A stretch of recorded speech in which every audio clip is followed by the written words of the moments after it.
Era pasada la medianoche, en el estrecho de Hormuz, sin luna, sin estrellas.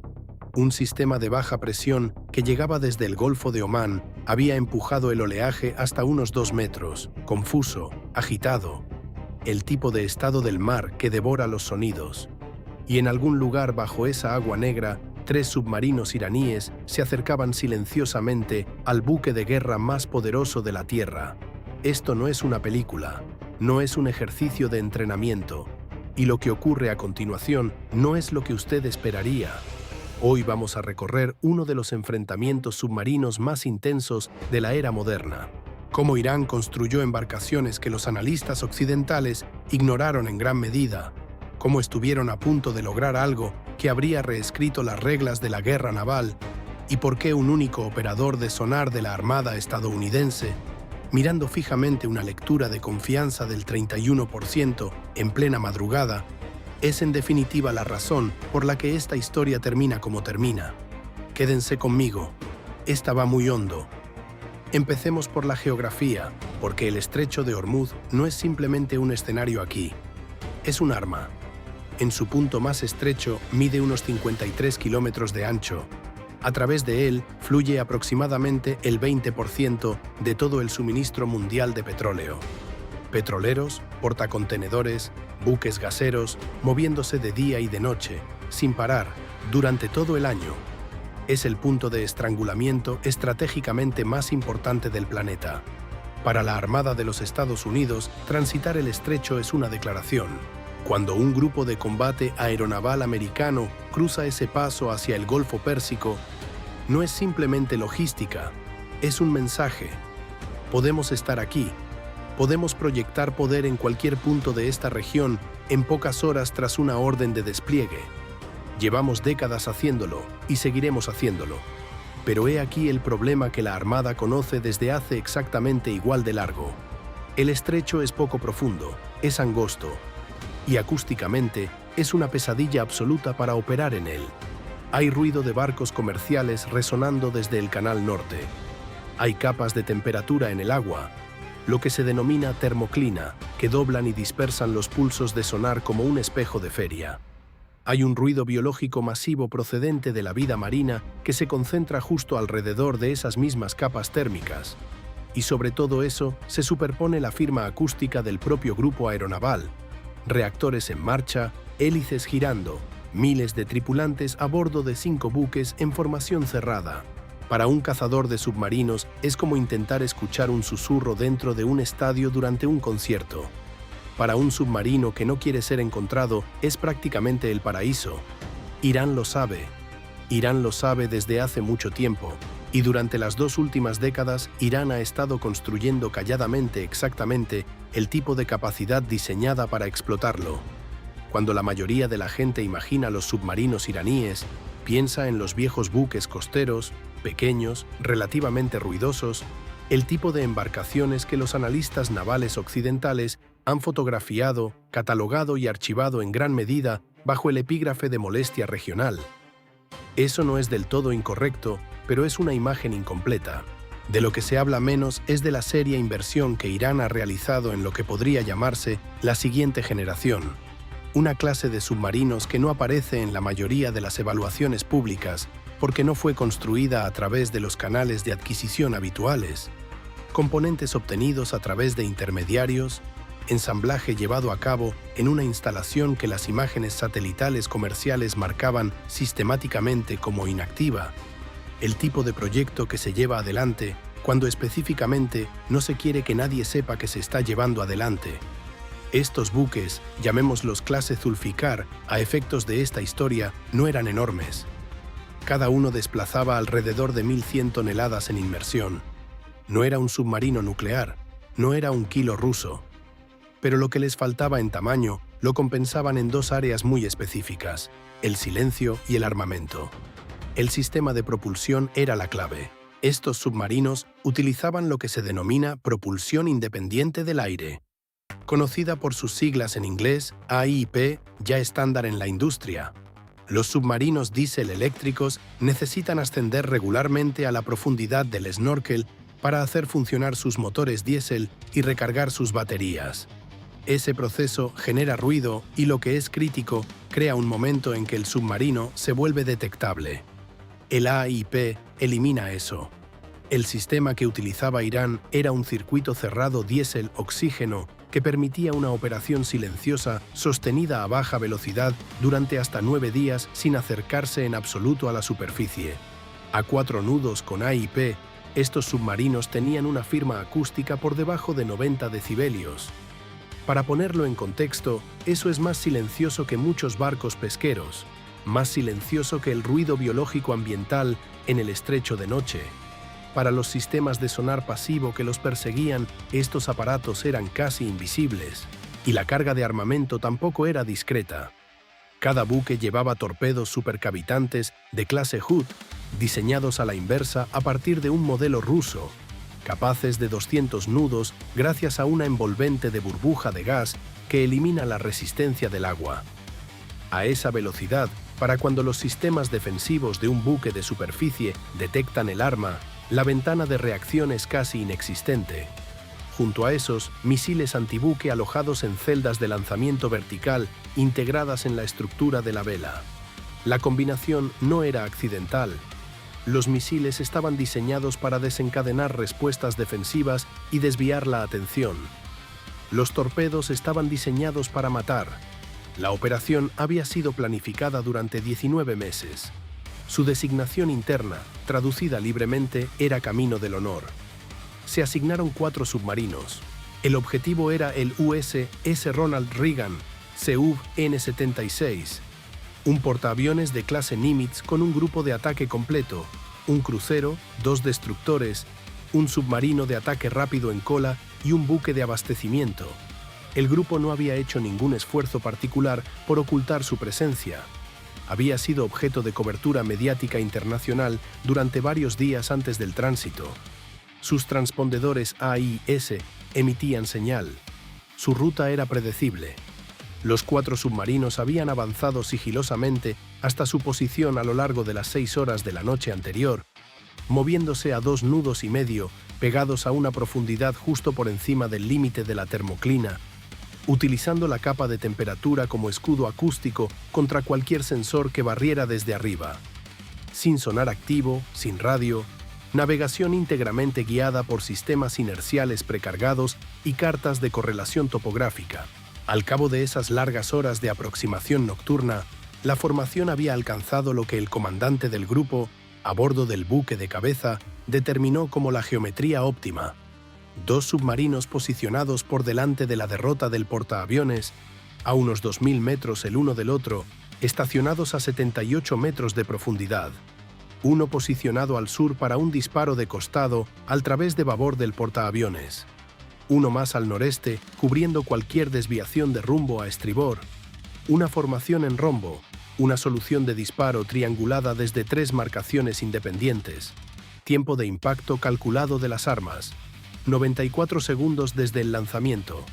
Las tapas de los tubos ya estaban abiertas, inundadas, igualadas con la presión del mar. Las celdas de misiles se calentaban en espera pasiva, un proceso que no generaba ninguna emisión electromagnética detectable. Todo estaba listo. La orden estaba a punto de salir.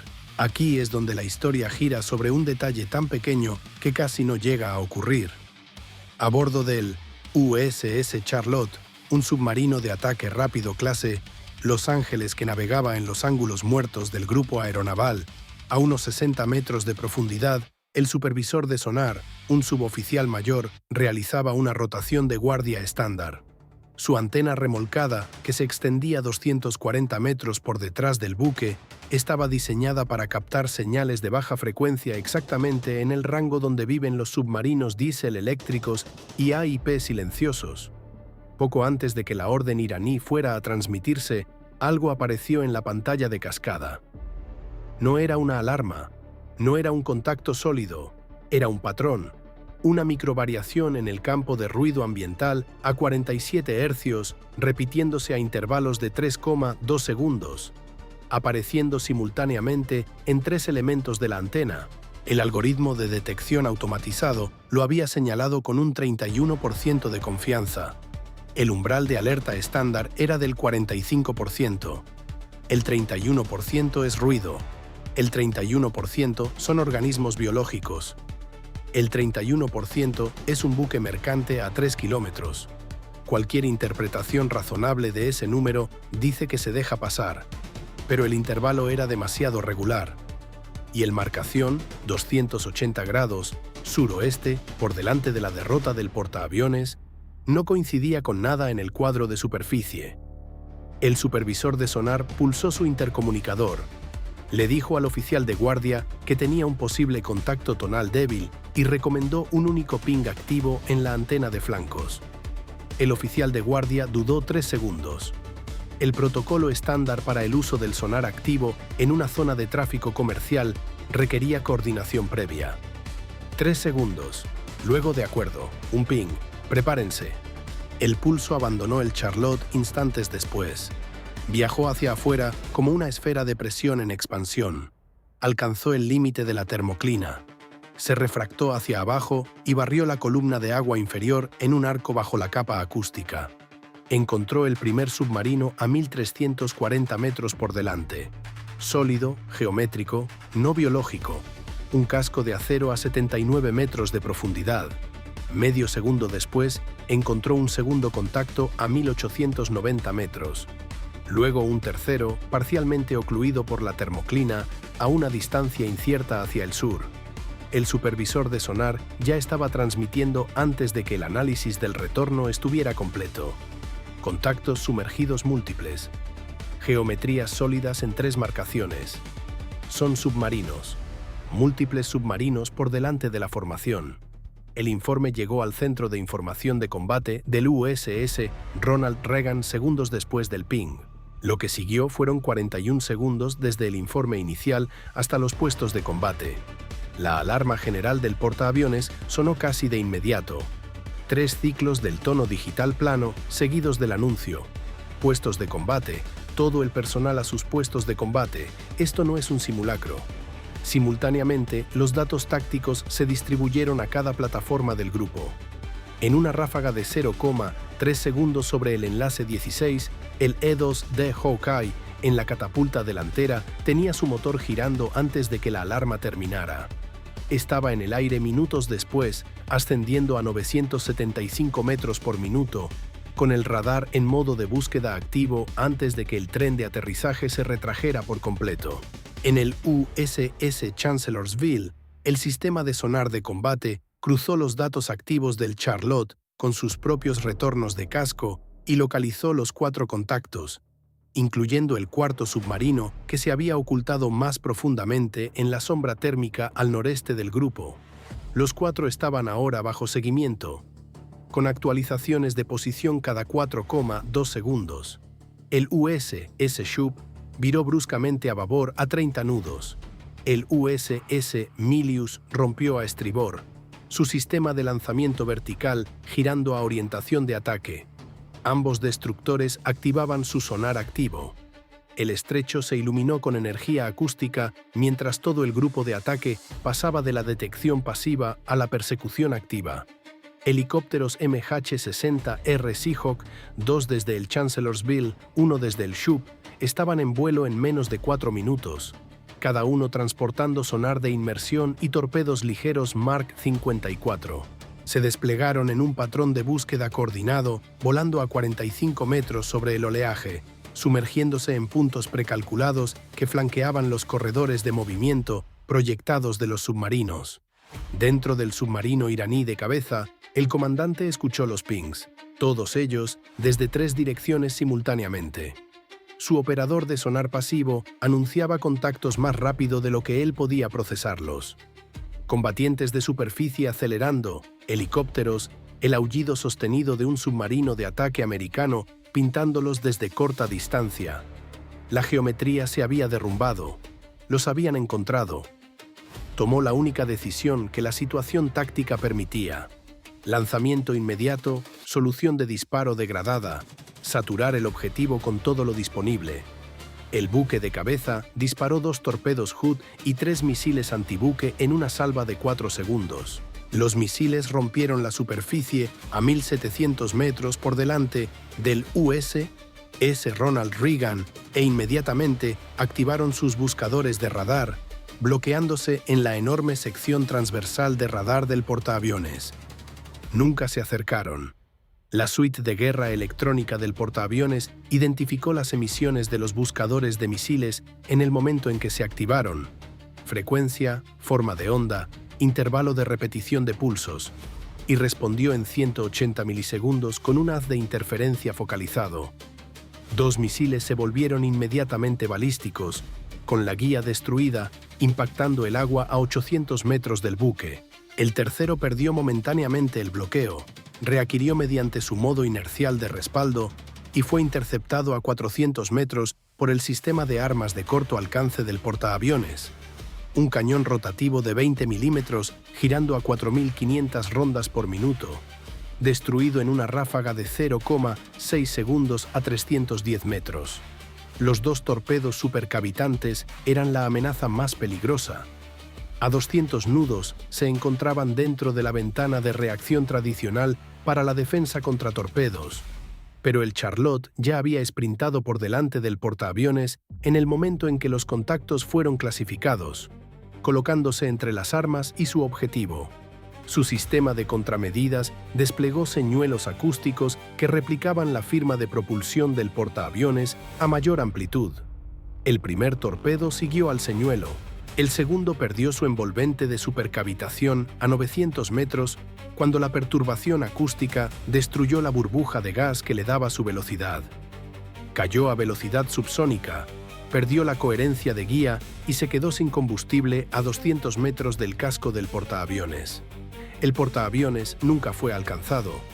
Minutos después de los disparos, el Seahawk Alpha lanzó un torpedo Mark 54 directamente sobre la posición del tercer submarino. Instantes más tarde, un segundo helicóptero lanzó 2 más en un patrón de encuadramiento sobre las últimas posiciones conocidas del primero y del segundo submarino. El U.S. Milius disparó un cohete antisubmarino que describió un arco de 4,2 kilómetros antes de desplegar su carga Mark 54 directamente sobre el cuarto submarino. Uno de los submarinos intentó un soplado de emergencia y un ascenso brusco a superficie. Emergió con la mitad de sus tanques de lastre vacíos, funcionando a máxima potencia, visible en el radar de superficie desde 3 plataformas simultáneamente. Transmitió una breve ráfaga de radio cifrada 7 segundos antes de que el segundo torpedo lo readquiriera en aguas poco profundas. Los demás intentaron bucear por debajo de la termoclina y huir hacia el sur. Ninguno era más rápido que las armas que ya estaban en el agua detrás de ellos. Menos de 10 minutos después de los primeros disparos, todas las firmas acústicas asociadas a los 4 contactos habían cesado. El estrecho estaba tranquilo de nuevo. Oleaje de 2 metros, tráfico mercante lejano, el ritmo constante de los 4 ejes del portaaviones empujando todavía hacia adelante a velocidad reducida mientras se restablecía el perímetro. El USS Ronald Reagan no había cambiado de rumbo, no había sido alcanzado, no había perdido ni una sola aeronave, marinero ni sistema. El enfrentamiento completo, desde la primera detección hasta la fase terminal, había durado 11 minutos y 47 segundos. La Armada de los Estados Unidos ni el CENTCOM emitieron ninguna declaración pública. Los medios de comunicación estatales iraníes informaron de que 4 buques de la IRGCN no habían regresado de un ejercicio de entrenamiento rutinario y que se estaba llevando a cabo una operación de búsqueda y rescate. Las búsquedas fueron finalmente suspendidas. Ningún naufragio fue atribuido públicamente. El estrecho de Hormuz volvió a abrirse al tráfico comercial a la mañana siguiente, como estaba previsto, sin incidentes. En algún lugar de un archivo clasificado, este suceso fue archivado, catalogado y enterrado junto a decenas de otros que nunca llegaron al ciclo informativo. ¿Qué se puede extraer de algo así? Varias cosas. En primer lugar, la amenaza era real. No eran buques simbólicos. Irán había invertido años y recursos significativos en una capacidad específicamente diseñada para explotar las condiciones acústicas y geográficas del estrecho de Hormuz. Los torpedos supercavitantes, los sistemas A y P, la formación en rombo coordinada, fue una operación seria, bien planificada, ejecutada por personas que sabían exactamente lo que estaban haciendo. En segundo lugar, la defensa resistió, pero no gracias a algún sistema automatizado ni a una brecha tecnológica abrumadora. Resistió porque un operador de sonar confió en sus instintos ante una señal con un 31% de confianza en plena madrugada.